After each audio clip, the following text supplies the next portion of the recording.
well. Thank you so much for agreeing to meet with us at Books Along the Teche. Books Along the Teche. So you're just coming back from Pensacola, living in on the line, the Alabama-Florida line for 12 years, writing 26 novels. Not novels, but books. Books. 26 and books. novels. They're in And there. so tell us about your brand new novel. This is a novel. Mamou. This is a piece of fiction, Mamou. Okay, this is set in Perdido Key at first. In February, a Category 4 hurricane hits in the middle of February. It's a 500-year storm, and it sinks a sailboat for an architect who lives out there under the Bar Bridge, connecting the barrier island to Pensacola there. And Arnie O'Rourke is his name, and he's down on his luck. His wife's left him for another man. He lives solo on the sailboat, and it gets sunk in the hurricane. And he had made friends with a guy named Cutter LeBlanc from Mamou, Louisiana, who sees that his friend is in peril, and he calls him and says, "Hey man, the Cajun Navy is on its way." And so he's like, "I've got a room at the Phoenix 10 next to the Floribama. Come meet me up there." And Cutter brings with him a set of architectural plans he's inherited from his grandfather, who was an architect who's passed away, and it's for the Mamou State Bank circa 1943. And Cutter shows Arnie, his buddy, the architect, the plans, and he says, "Why are you showing me this?" And he says, "We're going to rob the bank on Ash Wednesday in the early morning hours when everybody's drunk and hungover." He goes, "I've cased the bank for 6 months. It's an easy deal." How It's like exciting. stealing candy from a baby sort of thing. But they need accomplices. Arnie agrees to do it. He's down on his luck. He's got his back against the wall. He figures he's got nothing to lose, you know. So they need accomplices. They go to Mobile on Joe Cane Day on Sunday. They enlist the services of a geek who owns a computer repair shop, and he handles all the alarm concerns. Then they go to NOLA for Lundi Gras, and they get this guy who's actually robbed banks, Pork Chop, to help them. He's done time in Angola. He's going to be the muscle and help them. Pork Chop. That's his name. It's full of colorful characters. Yes. And then they go to Mamou on early Mardi Gras morning. They don the traditional mask and capuchon, and they rob the bank.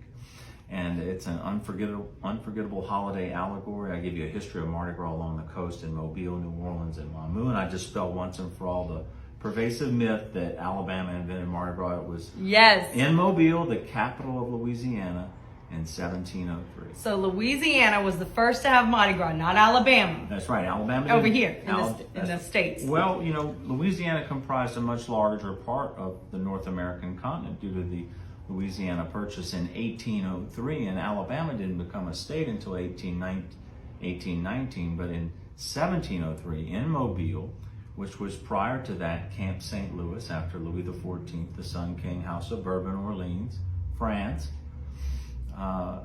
Mobile was the capital of French Louisiana at that time, the territory, which it was when it was purchased by us. So that's a history lesson for all of our That's right, Bama and friends. that's also in the book Mamou, soon to be a movie, I can assure you. Great. So in coming back here, you have this documentary, Coming Home, documentary in the works. Tell us a little bit about that. Yeah, I had a friend of mine, he handles video production, and he's done some work with me before.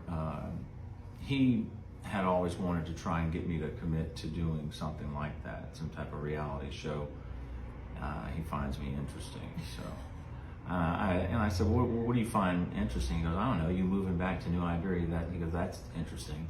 He said, "But you know, you're an author, and we can talk about that." So I'm gonna work with him and film a pilot for the concept Coming Home, which is about me coming home after 35 years and embracing the Cajun culture and continuing to do what I do, which is tell stories. And it should be kind of interesting because we're going to focus on what makes the area unique: the people, the food, the culture, you know, but really the people.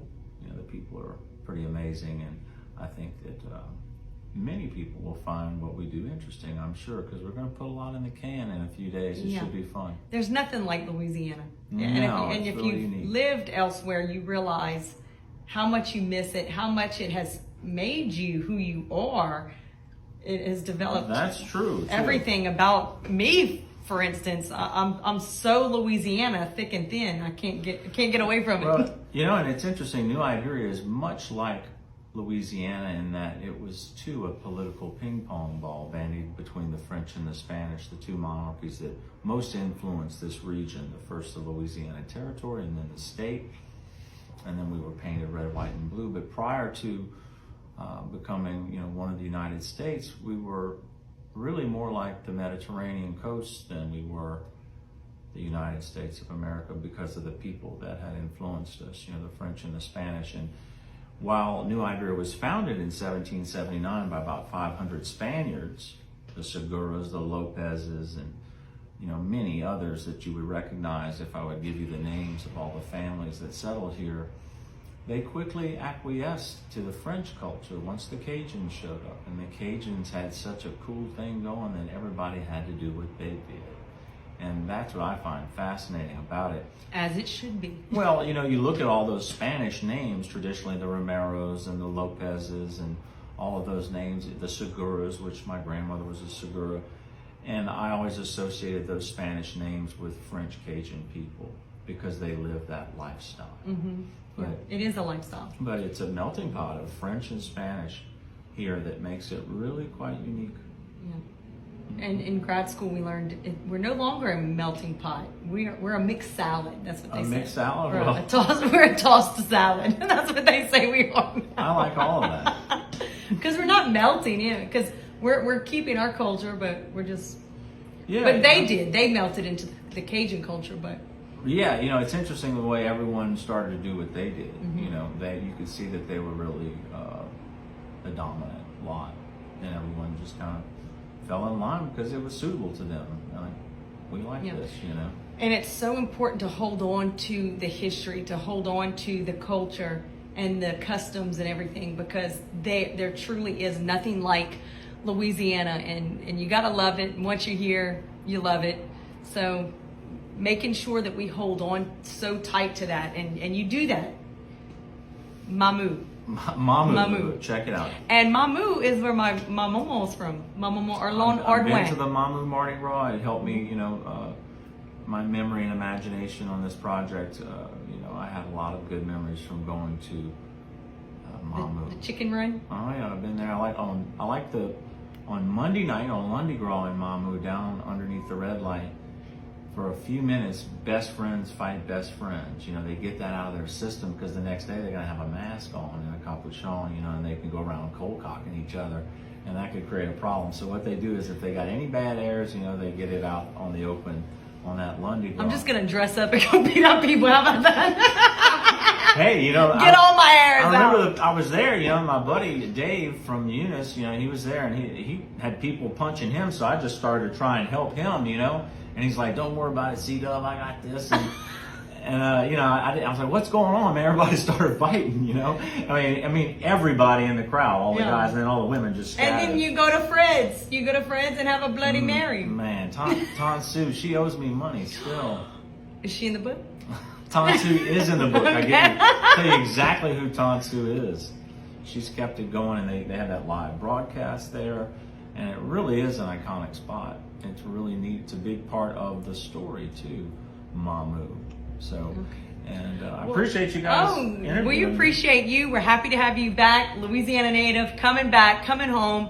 Come to Books Along the Teche in New Iberia and check out Chris Warner's spread. Thank you, Chris. Thank you. Well, that's good. That's fun.